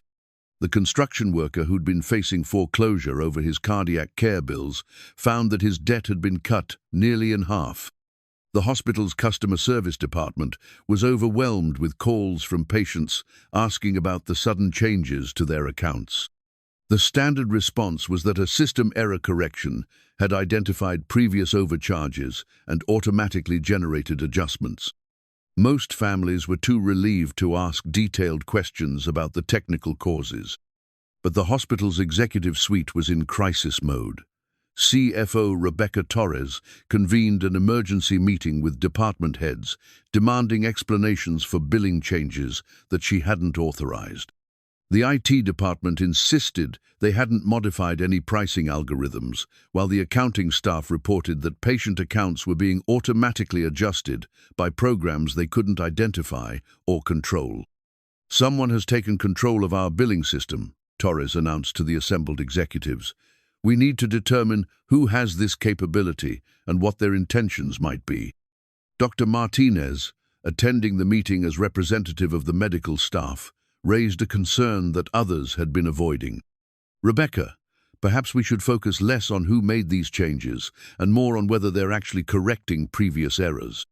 Several of my colleagues have mentioned that their patients' bills seem more reasonable now. Torres's response was sharp. Dr. Martinez, billing algorithms are complex financial instruments designed to ensure institutional sustainability. They're not subject to medical opinion, but they are subject to ethical standards, Martinez replied quietly. If we've been systematically overcharging patients, shouldn't we be grateful that someone has corrected the problem? The room fell silent as the implications of Martinez's question sank in. If the billing changes were corrections rather than attacks, then the hospital's previous practices might have been fraudulent. If they'd been knowingly overcharging patients, then whoever had fixed the system wasn't a criminal, they were a whistleblower. CEO Marcus Caldwell entered the meeting room, carrying a document that would change everything. I've just received this from our legal department, he announced, his voice tight with controlled panic. It's a formal complaint filed with the State Health Department, documenting systematic billing fraud at this institution. The complaint includes detailed technical analysis and requests immediate investigation of our financial practices. Torres reached for the document, her face draining of color as she read the first page. The complaint was professionally prepared, citing specific regulatory violations and providing evidence that would be impossible to discredit. More damaging was the technical appendix, which included code samples proving that the hospital's billing software had been deliberately designed to overcharge patients. "Who filed this complaint?" Torres demanded. Caldwell's response was grim. "Someone who clearly has access to our internal systems and understands exactly how our billing algorithms operate. The complaint is signed by Ms. Juno Park, identified as a former Pacific University computer science student with expertise in medical billing systems." The name meant nothing to most of the executives, but Dr. Martinez felt a chill of recognition. Juno Park was the quiet young woman who babysat Liam Carter's daughter, the same person who'd mentioned previous experience with institutional software auditing. "Do we know anything about this person?" Caldwell asked. Torres was already typing on her laptop, accessing the hospital's security databases. Juno Park, age 23, current address matches Dr. Carter's babysitter. She has guest network access through our Wi-Fi system, which she's been using extensively for the past 2 weeks. The pieces began falling into place.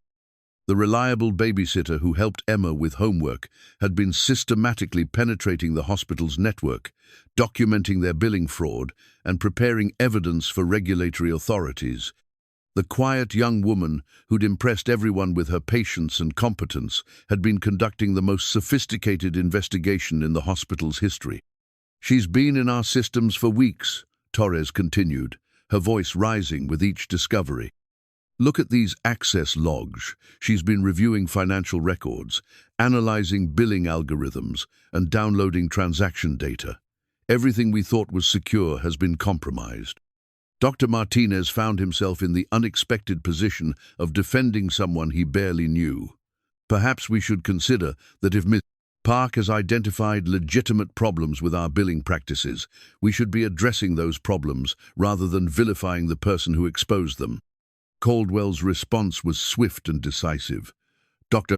Martinez, this institution will not be held hostage by the accusations of a disgruntled former student with a history of making false claims against respected organizations. We need to focus on protecting this hospital's reputation and minimizing legal exposure." The reference to Juno's history suggested that the executives already knew about her university scandal, which meant they'd been monitoring her background since she'd first accessed their systems. The hospital's response was being coordinated with Meridian Systems and possibly other institutions that had successfully suppressed her previous allegations. Torres continued reading the complaint, her expression becoming increasingly grim. "This document requests not just investigation but immediate suspension of all hospital executives, pending review of their knowledge of the billing fraud.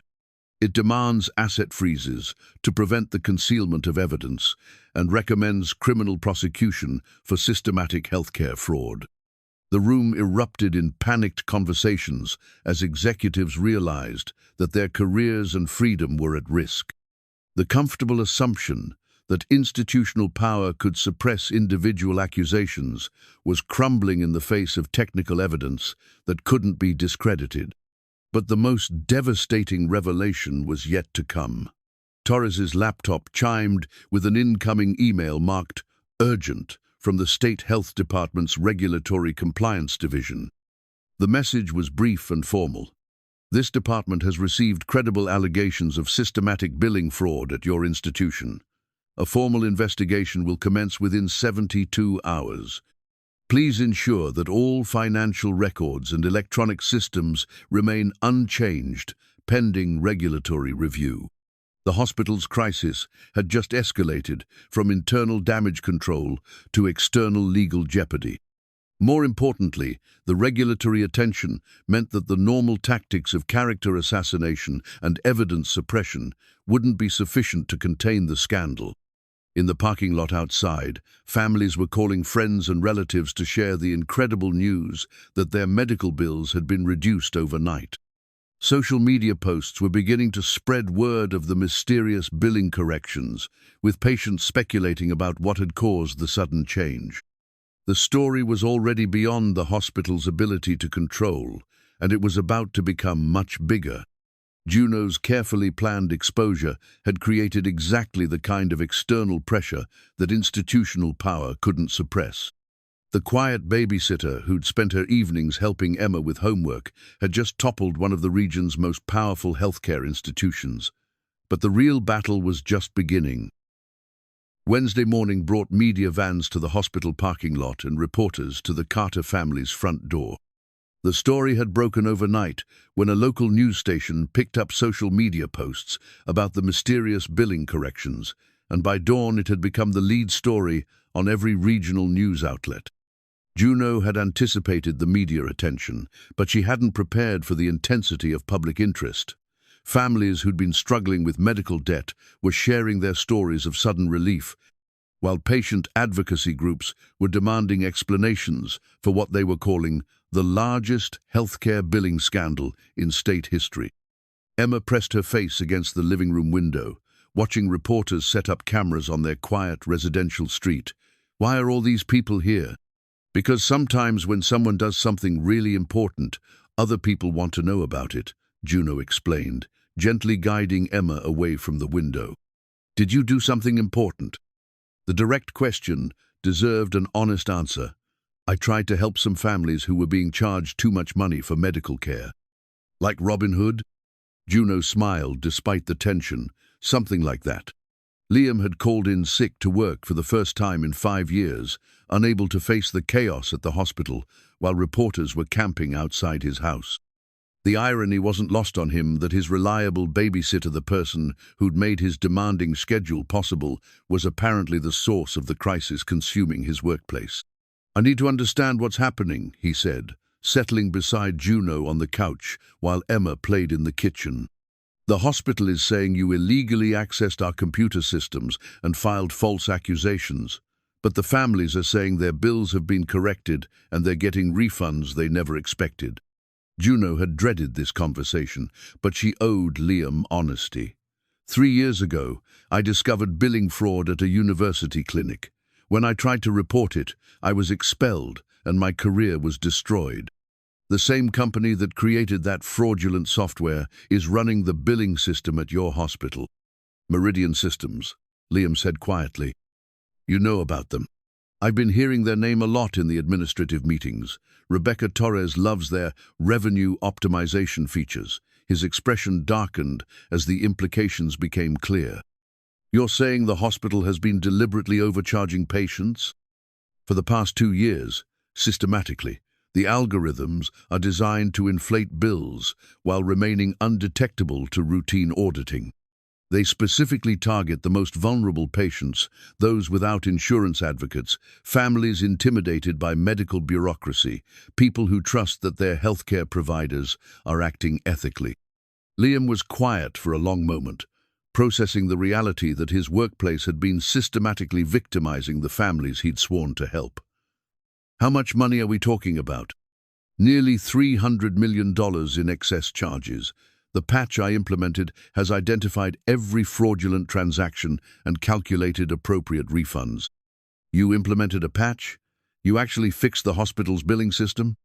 I wrote new code that restored legitimate pricing algorithms and created transparency mechanisms to prevent future fraud. The system is now generating accurate bills and automatically refunding overcharged patients. The scope of what she'd accomplished was staggering. Working alone, using nothing but her laptop and technical expertise, she'd penetrated one of the region's most secure networks, identified systematic fraud, and implemented a solution that was already returning millions of dollars to victimized families. Why didn't you tell me what you were doing?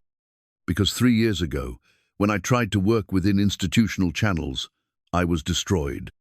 This time, I needed to control the narrative and present irrefutable evidence before powerful interests could mobilize against me. Their conversation was interrupted by a knock at the front door.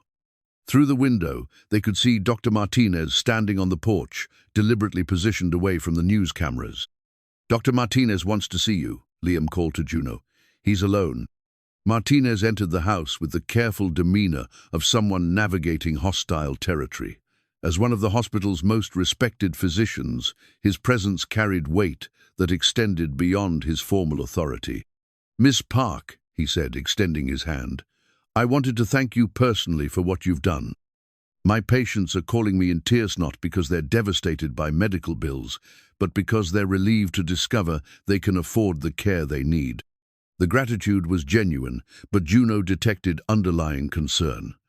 "Dr. Martinez, I need you to understand that what I've exposed is just the beginning.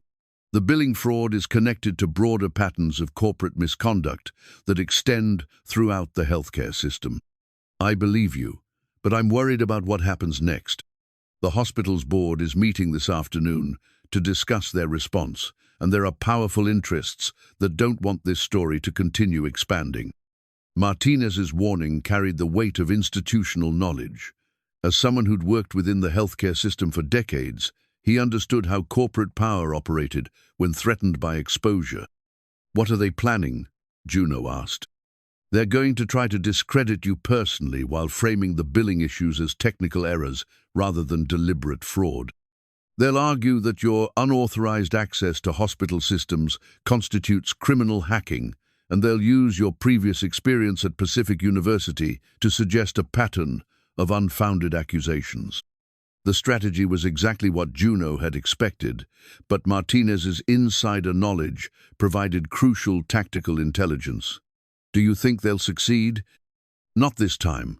Too many families have been affected, too much evidence has been documented, and too much media attention is focused on the story. But they're going to make your life very difficult in the process." Martinez paused, considering his next words carefully. "There's something else you should know. Rebecca Torres has been in contact with Meridian Systems since yesterday, and they're coordinating their response.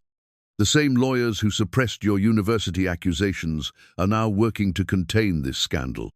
The confirmation that her old enemies were mobilizing wasn't surprising, but it crystallized the stakes of the battle ahead. This wasn't just about St.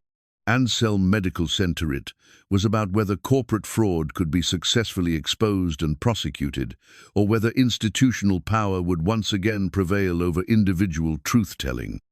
"Dr. Martinez, I have a request.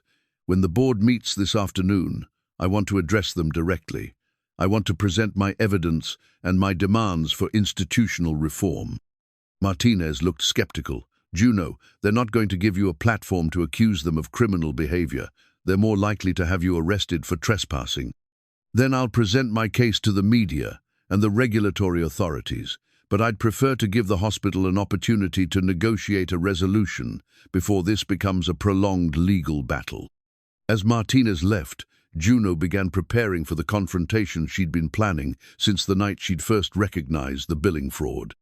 Her laptop contained comprehensive documentation of the conspiracy, detailed financial analysis of the fraud's impact, and a specific reform agenda that could transform Anselm into a model for ethical healthcare delivery. More importantly, she'd prepared a public disclosure package that would be automatically released if the hospital attempted to silence her through legal intimidation or character assassination. The package included copies of all evidence, technical documentation of the fraud, and detailed instructions that would allow other investigators to replicate her findings at hospitals throughout the region. The afternoon board meeting would determine whether the scandal could be resolved through negotiated reform or whether it would escalate into a public battle that could destroy careers and reshape the healthcare industry. Emma appeared beside her, holding a drawing she'd been working on during the morning's chaos. The picture showed a figure in a cape standing next to a large building with happy families surrounding them. "I drew you as a superhero," Emma announced proudly, "because you're helping people." The innocent tribute reminded Juno why the upcoming confrontation mattered. Institutional reform wasn't an abstract goal. It was about creating a world where children like Emma could grow up trusting that powerful institutions would serve their needs rather than exploit their vulnerabilities. "Thank you, sweetheart," Juno said, carefully placing the drawing next to her laptop. "That's the nicest thing anyone's ever given me." As the afternoon approached, Juno felt the familiar mixture of fear and determination that had sustained her through 3 years of exile and preparation. The hospital's board was about to discover that the quiet babysitter they'd dismissed was actually one of the most dangerous opponents they'd ever faced. The battle for St. Anselm Medical Center was about to begin in earnest. The St. Anselm Medical Center boardroom had never hosted a meeting quite like the one that convened Wednesday afternoon at 3 o'clock. 7 board members sat around the polished mahogany table, flanked by hospital executives, corporate lawyers, and representatives from Meridian Systems who'd flown in specifically for the crisis. Juno arrived exactly on time, carrying only her laptop and a single folder containing her reform proposal. She'd dressed professionally but not formally. The goal was to project competence without seeming to play by their rules about appropriate deference to institutional authority. CEO Marcus Caldwell opened the meeting with obvious reluctance. "Ms. Park, we appreciate you agreeing to discuss this situation privately before pursuing further legal action. We hope we can reach an understanding that serves everyone's interests." "Mr. Caldwell, I appreciate the invitation, but I want to be clear about my objectives. I'm not here to negotiate a settlement or sign a non-disclosure agreement. I'm here to present evidence of systematic healthcare fraud and demand comprehensive institutional reform." The directness of her statement caused visible discomfort around the table. Board members exchanged glances that suggested they'd expected a more deferential approach from the young woman who'd been caring for their colleague's child. Rebecca Torres spoke next, her voice carrying the kind of corporate smoothness that disguised hostility as professional concern. "Park, we understand you've made serious allegations about our billing practices. However, we're concerned that your unauthorized access to hospital systems may have compromised your understanding of complex financial operations." "Ms. Torres, my access to your systems was methodical and precisely documented. Every query I executed, every database I examined, and every conclusion I reached is supported by technical evidence that would survive forensic analysis."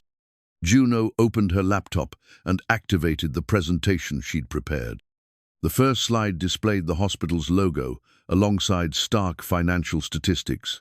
280 million in excess patient charges over 24 months, affecting 47, zero families, with fraudulent algorithms embedded in 23 separate billing modules. The board members leaned forward to examine the data, their expressions shifting from skepticism to concern as they processed the scope of the documented fraud. "These allegations are extremely serious," said Dr. Patricia Williams, the board's longest-serving member. "If accurate, they suggest criminal behavior that would require immediate correction and prosecution." Juno advanced to the next slide, which displayed code samples from the hospital's billing software. "Dr. Williams, these aren't allegations, they're documented facts. The algorithms embedded in your billing system are designed to systematically inflate patient charges while remaining undetectable to routine auditing procedures." One of the Meridian Systems representatives, a sharp-faced lawyer named David Chen, interrupted with practiced aggression. "Park, your accusations regarding our software are not only false, but potentially defamatory. We've reviewed the technical specifications of our billing algorithms, and they operate within industry-standard parameters." "Mr. Chen, your company's algorithms operate within parameters that you've defined specifically to enable healthcare fraud. The revenue optimization features documented in your contract with St. Anselm explicitly authorize systematic overcharging of vulnerable patients." Juno displayed the next slide, which showed excerpts from the Meridian contract, including the infamous subsection 4.7.2 that authorized dynamic pricing algorithms designed to maximize institutional revenue. The room fell silent as board members read the contractual language that most of them were seeing for the first time. The legal authorization for fraud was written in corporate euphemisms, but the intent was unmistakable. Dr. Williams spoke first, her voice tight with controlled anger. "Rebecca, did you negotiate this contract without full board approval?" Torres shifted uncomfortably in her chair. The contract was approved through our standard vendor management process. The board authorized general revenue enhancement initiatives without requiring review of specific technical implementations. Revenue enhancement through patient overcharging, Juno clarified. Ms. Torres, your compensation structure includes bonuses tied directly to the excess revenue generated by fraudulent billing algorithms. You've personally profited from systematically stealing money from vulnerable families. The accusation hit like a physical blow. Several board members turned to stare at Torres, whose face had drained of color, as she realized that her financial incentives were now part of the public record. Ms. Park, Torres said, her voice barely controlled, you're making extremely serious accusations that could be construed as defamatory. Ms. Torres, I'm stating documented facts. Your bonus payments for the past 2 years total $340, zero above your base salary, with the majority tied to operational efficiency metrics that directly correlate with fraudulent billing revenue. Juno advanced to a slide showing Torres's compensation history alongside the hospital's excess billing revenue, creating a visual correlation that was impossible to dismiss as coincidental. Board Chair Margaret Sullivan, who'd remained silent throughout the exchange, finally spoke with the authority of someone accustomed to making difficult decisions. Ms. Park, assuming your evidence is accurate, what exactly are you proposing we do about this situation? Juno had been waiting for this question. Mrs. Sullivan, I'm proposing comprehensive reform that transforms St. Anselm into a model for ethical healthcare delivery. First, immediate implementation of transparent billing practices with publicly accessible pricing information. Second, establishment of a patient advocacy fund using recovered fraudulent revenue to provide charity care for families who can't afford medical treatment. Third, creation of a technology ethics program that ensures all hospital systems serve patient interests rather than profit maximization. The proposal was ambitious enough to seem unrealistic, which was exactly Juno's strategy. By demanding transformative change, she was forcing the board to engage with fundamental questions about the hospital's mission rather than focusing on damage control tactics. And if we decline your proposal, Caldwell asked, then this afternoon I'll release my complete evidence package to federal prosecutors, state regulators, and national media outlets. The package includes detailed instructions that would allow investigators to identify similar fraud at hospitals throughout the region. The threat was delivered matter-of-factly, without hostility or dramatic emphasis. Juno's tone suggested that prosecution was simply the logical alternative to negotiated reform. David Chen from Meridian Systems leaned forward aggressively. Ms. Park, you're attempting to extort this institution through threats of false accusations. Your previous experience at Pacific University demonstrates a pattern of fabricating evidence to support unfounded claims. The attack on her credibility was exactly what Juno had expected. Mr. Chen, my university research was methodologically sound and factually accurate. The allegations against me were fabricated by your company to suppress evidence of billing fraud. This time, I'm prepared for your character assassination tactics. She advanced to a slide that displayed excerpts from her university research, alongside current evidence from St. Anselm, showing identical algorithmic patterns across both institutions. The same fraudulent code signatures appear in both cases, Mr. Chen. Your company has been implementing systematic healthcare fraud for years, destroying the careers of anyone who attempted to expose it. Dr. Williams studied the comparative evidence with the analytical skills that had made her a successful physician. The technical patterns are identical. Ms. Park, this suggests that the billing fraud extends beyond our institution. Dr. Williams, Meridian Systems has implemented similar algorithms at 17 hospitals in 3 states. The total fraud across their client base likely exceeds $1 billion. Anselm isn't an isolated case, it's part of a regional conspiracy to systematically overcharge patients. The revelation that St. Anselm was part of a larger criminal enterprise transformed the board's understanding of their legal exposure.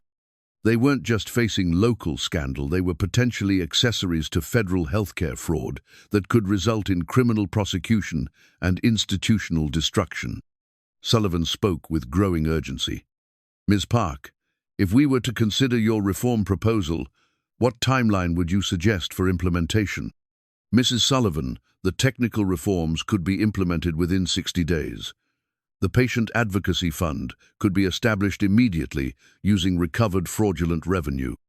The Technology Ethics Program would require longer-term development, but we could begin recruiting staff and developing curricula within 90 days. And you would lead this ethics program. I would serve as its founding director while completing my computer science degree. The program would train the next generation of healthcare technologists to prioritize patient welfare over institutional profit. The proposal represented a remarkable transformation from discredited dropout to institutional leader, from exile to authority. But the board was beginning to understand that Juno's technical expertise and moral credibility made her the only person capable of implementing the reforms she was demanding. Torres made one final attempt to derail the discussion. The board should understand that Ms. Park's demands would fundamentally alter our financial structure and competitive position. These reforms could jeopardize the hospital's long-term viability. Dr. Martinez, who'd been silent throughout the meeting, finally spoke with quiet authority. Rebecca, our current practices have jeopardized our moral viability. Ms. Park is offering us an opportunity to rebuild institutional integrity while serving our actual mission. The endorsement from a respected physician shifted the room's dynamics. Board members who'd been skeptical about negotiating with a whistleblower began to see reform as preferable to prosecution. Sullivan called for a brief recess, during which board members huddled in urgent conversation while Juno waited calmly in the hallway. Through the conference room windows, she could see animated discussions that suggested genuine engagement with her proposals rather than perfunctory rejection. When the meeting reconvened, Sullivan's expression had shifted from hostility to cautious cooperation. Park, the board is prepared to consider your reform proposal, subject to certain conditions and timelines that protect the hospital's operational continuity. Mrs. Sullivan, I'm willing to discuss implementation details, but the core reforms are non-negotiable. Transparent billing, patient advocacy funding, and technology ethics oversight are essential elements of any agreement. And if we move forward with these reforms, you would agree to work with us rather than against us. Mrs. Sullivan, I would work with any institution genuinely committed to serving patients rather than exploiting them. But I won't sign agreements that limit my ability to speak publicly about healthcare fraud or that prevent me from assisting other investigations. The negotiation had reached its crucial moment. The board had to choose between accepting transformative reform or facing federal prosecution that could destroy the institution entirely. The board's deliberation lasted 47 minutes, during which Juno sat in the hospital cafeteria watching families navigate the complex emotions of medical crisis. Some huddled over insurance forms, others celebrated small victories in treatment progress, and many simply waited with the patient endurance that healthcare required. Her phone buzzed with updates from news outlets covering the developing story. Patient advocacy groups were organizing rallies to support the babysitter who exposed hospital fraud. Social media campaigns were spreading her story across the region, with families sharing their experiences of sudden billing relief and demanding accountability from other healthcare institutions. The public pressure was exactly what Juno had hoped, to generate external validation that made institutional retaliation more difficult and expensive. The hospital could no longer frame the scandal as a dispute between management and a disgruntled individual when thousands of families were publicly supporting her accusations. Dr. Martinez appeared beside her table, carrying 2 cups of coffee and wearing the expression of someone who'd witnessed institutional transformation in real time. "The board just voted," he said, settling into the chair across from her. 7-0 in favor of accepting your reform proposal. Juno felt a surge of relief, mixed with disbelief. All of it? Transparent billing, patient advocacy fund, and technology ethics program? All of it. Margaret Sullivan said it was the easiest decision the board had ever made. They could either embrace reform or watch the institution be destroyed by federal prosecution. What about Torres and the other executives who profited from the fraud? Martinez's expression darkened. Rebecca submitted her resignation effective immediately. Caldwell is staying to oversee the transition, but his role will be significantly reduced. The board is essentially acknowledging that the hospital's previous leadership was complicit in systematic patient exploitation. The scope of the victory was larger than Juno had dared to hope. Not only had she exposed the billing fraud, but she'd forced institutional accountability that would prevent similar corruption in the future. "There's more," Martinez continued. "The board voted to make you the founding director of the Technology Ethics Institute with a budget of $12 million and complete authority over hiring and program development. You'll also receive a full scholarship to complete your computer science degree, with the university's formal acknowledgement that your previous expulsion was unjustified." The personal vindication was almost overwhelming. 3 years of exile and professional destruction were being reversed through institutional admissions of error that she'd never expected to receive. "Dr. Martinez, I need you to understand something. This victory at St. Anselm is just the beginning. Meridian Systems is operating similar fraud schemes at hospitals throughout the region, and I intend to expose all of them. The board anticipated that possibility. They've authorized you to share your technical findings with federal investigators and to assist other institutions in identifying billing fraud. St. Anselm is positioning itself as a leader in healthcare reform rather than a victim of whistleblower accusations.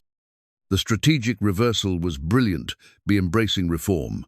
The hospital was transforming scandal into moral leadership. But more importantly, it created a model that other institutions would find difficult to ignore. They returned to the boardroom where Sullivan was preparing the formal agreement that would implement Juno's reforms. The document was surprisingly comprehensive, establishing not just the immediate changes, but long-term mechanisms for ensuring institutional accountability. "Miss Park," Sullivan said, extending her hand, "on behalf of St. Anselm Medical Center, I want to apologize for the systematic harm our billing practices caused to thousands of families. We're committed to making complete restitution and ensuring that such exploitation never happens again." The apology was formal but genuine, representing the kind of institutional accountability that Juno had been seeking for 3 years. More importantly, it was being delivered in front of witnesses and documented in official records that couldn't be suppressed or denied. "Mrs. Sullivan, I accept your apology and your commitment to reform, but I want to be clear that my oversight of these changes will be rigorous and public. The Technology Ethics Institute will regularly audit hospital practices and publish transparency reports that allow families to understand exactly how their medical bills are calculated. We wouldn't expect anything less. The board recognizes that rebuilding public trust requires not just policy changes, but ongoing accountability to external oversight." As they signed the formal agreement, Juno reflected on the remarkable transformation that had occurred in less than a week. The quiet babysitter, who'd helped Emma with homework, had become the architect of sweeping healthcare reform, while the profit-driven corporation that had systematically exploited vulnerable families was committing to serve community needs above shareholder interests. The signing ceremony was interrupted by Dr. Martinez's phone, ringing with a call from his colleague at Pacific University. After a brief conversation, he turned to Juno with a smile that suggested more good news. "That was Dr. Elizabeth Hartwell," he said. "Pacific University has just announced the formation of a special committee to review cases of academic retaliation against whistleblowers. Your university expulsion is being formally reversed. with full restoration of your academic standing and financial compensation for damages. The vindication was complete, not just professional restoration, but institutional acknowledgement that her original research had been accurate and her treatment unjustified. The university that had destroyed her career was now publicly admitting their complicity in suppressing evidence of healthcare fraud. "There's one more thing," Martinez added. "Dr. Hartwell wants to offer you a position as visiting professor in the computer science department, with responsibility for developing curricula on technology, ethics, and institutional accountability." The offer represented everything Juno had lost 3 years ago: academic credibility, institutional support, and the opportunity to shape how future technologists approach their ethical responsibilities. But it also raised complex questions about whether she could trust institutions that had previously betrayed her. "Dr. Martinez, I appreciate the university's offer, but my priority is implementing these reforms at St. Anselm and exposing similar fraud throughout the healthcare system. I can't afford to be co-opted by institutional positions that might limit my ability to challenge corporate misconduct." The response reflected hard-won wisdom about the differences between individual vindication and systemic reform. Accepting prestigious positions might restore her personal reputation, but it could also compromise her independence as a critic of institutional corruption. Sullivan understood the deeper implications of Juno's concern. "Ms. Park, the Technology Ethics Institute will operate with complete independence from hospital administration. Your authority extends to investigating and criticizing any aspect of our operations that doesn't meet ethical standards." "Mrs. Sullivan, I appreciate that commitment, but I need written guarantees that my position can't be eliminated or compromised if my oversight becomes inconvenient for hospital leadership." The negotiation over institutional independence reflected Juno's determination to avoid the trap that had destroyed her university career. This time, she would accept responsibility only if she retained the authority to fulfill her ethical obligations without institutional interference. The final agreement included unprecedented protections for her independence, along with mechanisms for public accountability that would make it virtually impossible for future hospital leadership to suppress her oversight activities. As the meeting concluded, Juno felt the weight of responsibility settling on her shoulders. She'd achieved everything she'd hoped: for exposure of the fraud, institutional accountability, and personal vindication. But she'd also committed herself to leading reforms that would affect thousands of families and potentially reshape healthcare delivery throughout the region. Outside the boardroom windows, news crews were preparing to broadcast the story of the hospital's transformation from corporate exploitation to ethical leadership. The narrative was exactly what Juno had hoped to create: institutional change driven by moral accountability rather than legal compulsion. But the most important audience for the day's events was waiting at home, where Emma Carter was probably working on homework, while her father struggled to understand how his reliable babysitter had become the most powerful person at his workplace. 6 months later, Emma Carter stood in the lobby of the newly renamed St. Anselm Medical Center, clutching a hand-drawn picture that showed a woman in a cape standing next to a large building surrounded by happy families. The artwork had been carefully matted and framed, ready for presentation at the dedication ceremony for the Technology Ethics Institute. "Are you nervous about speaking to all those people?" Emma asked, looking up at Juno with the kind of direct curiosity that had characterized their relationship since the evening when everything changed. "A little," Juno admitted, adjusting the simple blazer she'd chosen for the ceremony. "But mostly, I'm excited to show everyone what we've accomplished together." The transformation of St. Anselm had exceeded even Juno's optimistic projections. The transparent billing system she'd implemented had become a model for healthcare institutions throughout the region, with families now able to understand exactly what they were being charged and why. The Patient Advocacy Fund had provided over $40 million in charity care, eliminating medical debt for thousands of families who'd been struggling with fraudulent charges. Most importantly, the Technology Ethics Institute had attracted national attention as the first program to systematically address the moral dimensions of healthcare technology.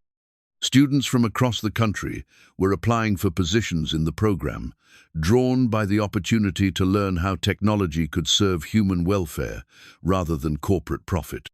The dedication ceremony drew an audience that reflected the breadth of the Institute's impact. Hospital staff sat alongside patient families, while technology executives shared space with healthcare reform advocates. University administrators, who'd initially dismissed Juno's research, now cited her work as exemplary scholarship that bridged technical expertise with social responsibility. Dr. Liam Carter, now serving as the hospital's chief of medical ethics, in addition to his radiology responsibilities, introduced Juno with remarks that captured the personal dimension of institutional transformation. "6 months ago, I thought I knew what it meant to serve patients," he said to the assembled crowd. "I'd spent my career focusing on technical excellence while assuming that institutional systems were designed to support ethical healthcare delivery. Juno Park taught me that technical competence without moral courage is insufficient for true patient service." The introduction reflected Liam's own transformation from someone who'd passively accepted institutional culture to an active advocate for healthcare reform. His new role involved ensuring that all hospital operations aligned with patient welfare rather than profit maximization. Emma beamed with pride as Juno approached the podium, her cape-wearing superhero drawing displayed prominently on an easel beside the speaking platform. The image had become an unofficial symbol of the Institute's mission, the belief that individual courage could drive institutional change when supported by technical expertise and moral clarity. "6 months ago, I was a babysitter who helped a wonderful child with her homework," Juno began, her voice carrying easily through the packed auditorium. "Today, I'm honored to serve as the founding director of an institute dedicated to ensuring that healthcare technology serves families like Emma's rather than exploiting their trust and vulnerability." The speech outlined the institute's accomplishments while acknowledging the broader challenges that remained. Anselm's reforms had inspired similar changes at hospitals throughout the region.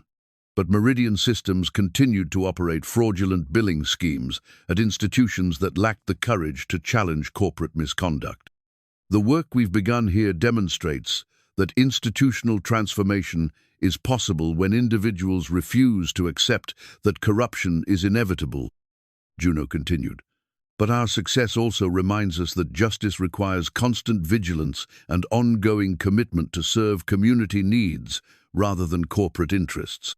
The audience included families whose lives had been directly affected by the billing reforms. Mrs. Rodriguez, whose son's leukemia treatment had been bankrupting her family, now served on the Institute's Community Advisory Board. The construction worker who'd faced foreclosure over his cardiac care bills had become an advocate for transparent pricing in healthcare. Their presence reminded everyone that healthcare reform wasn't an abstract policy debate. It was about ensuring that families could access necessary care without choosing between medical treatment and basic necessities. Dr. Patricia Williams, now serving as the hospital's board chair after Margaret Sullivan's retirement, presented Juno with the formal charter that established the Institute's permanent independence from hospital administration.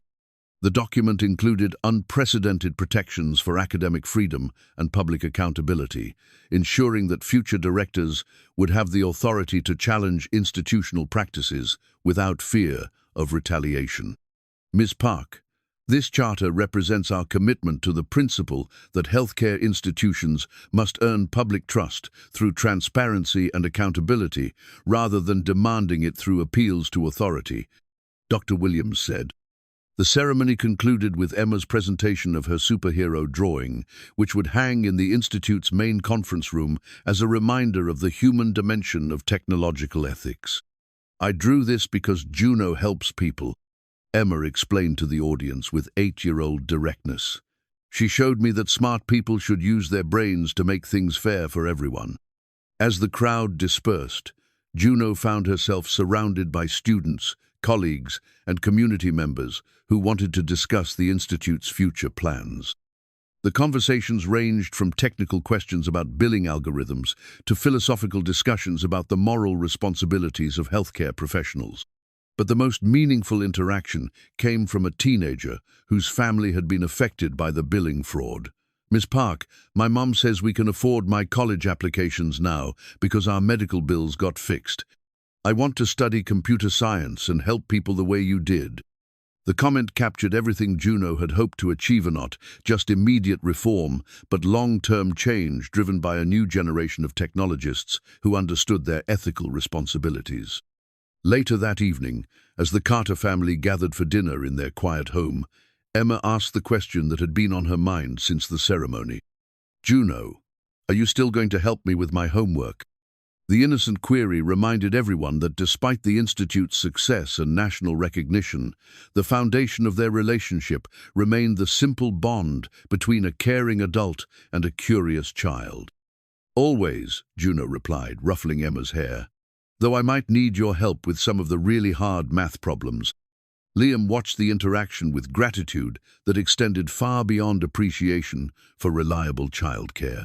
Juno's presence in their lives had transformed not just the hospital where he worked, but his understanding of what it meant to serve others with integrity and courage. The evening news broadcast featured extensive coverage of the Institute's dedication, with reporters noting that the St. Anselm model was being replicated at healthcare institutions across the country. Federal investigators had launched comprehensive reviews of billing practices at hospitals using Meridian Systems software, while state regulators were implementing new transparency requirements inspired by Juno's reforms. But for the Carter family, the most important transformation was the quieter change in their household dynamics. Emma's homework sessions now included discussions about technology, ethics and social responsibility, while Liam's work stories focused on patient advocacy rather than administrative frustration. The billing scandal that had initially threatened to destroy St. Anselm Medical Center had ultimately become the catalyst for its moral renewal. The institution that had once prioritized profit over patients now served as a model for ethical healthcare delivery, attracting medical professionals who wanted to work in systems aligned with their values.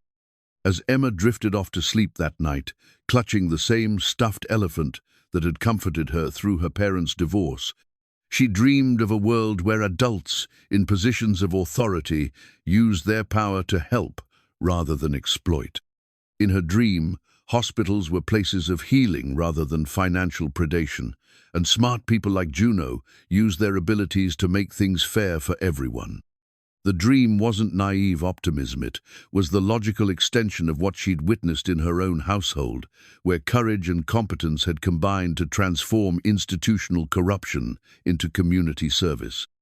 Emma had learned that systemic change was possible when individuals refused to accept that exploitation was inevitable. Downstairs, Juno worked late into the night on plans for expanding the Institute's reach to other healthcare institutions.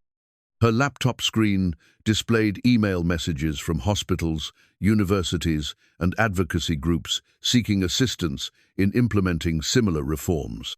The quiet babysitter who'd once felt powerless against institutional betrayal had become a leader in the movement to ensure that healthcare technology served human welfare rather than corporate profit. But more importantly, she'd discovered that individual courage, when supported by technical expertise and moral clarity, could drive transformative change that extended far beyond any single institution. The story that had begun with a child's innocent homework questions had become a testament to the power of underestimated individuals to challenge systems that seemed too powerful to change. Emma's simple belief in fairness and honesty had inspired reforms that would affect thousands of families for generations to come. In the end, the most important lesson wasn't about technology or healthcare policy. It was about the responsibility that comes with knowledge and the courage required to act on moral convictions when the personal cost is enormous. Juno's journey from exile to leadership demonstrated that institutional transformation was possible when truth-tellers refused to be silenced by power. The cape-wearing superhero, in Emma's drawing, had become reality, not through extraordinary abilities, but through ordinary courage applied to extraordinary challenges. The babysitter who'd helped with homework had become the architect of systemic change that proved justice was achievable when individuals demanded it with persistence and skill.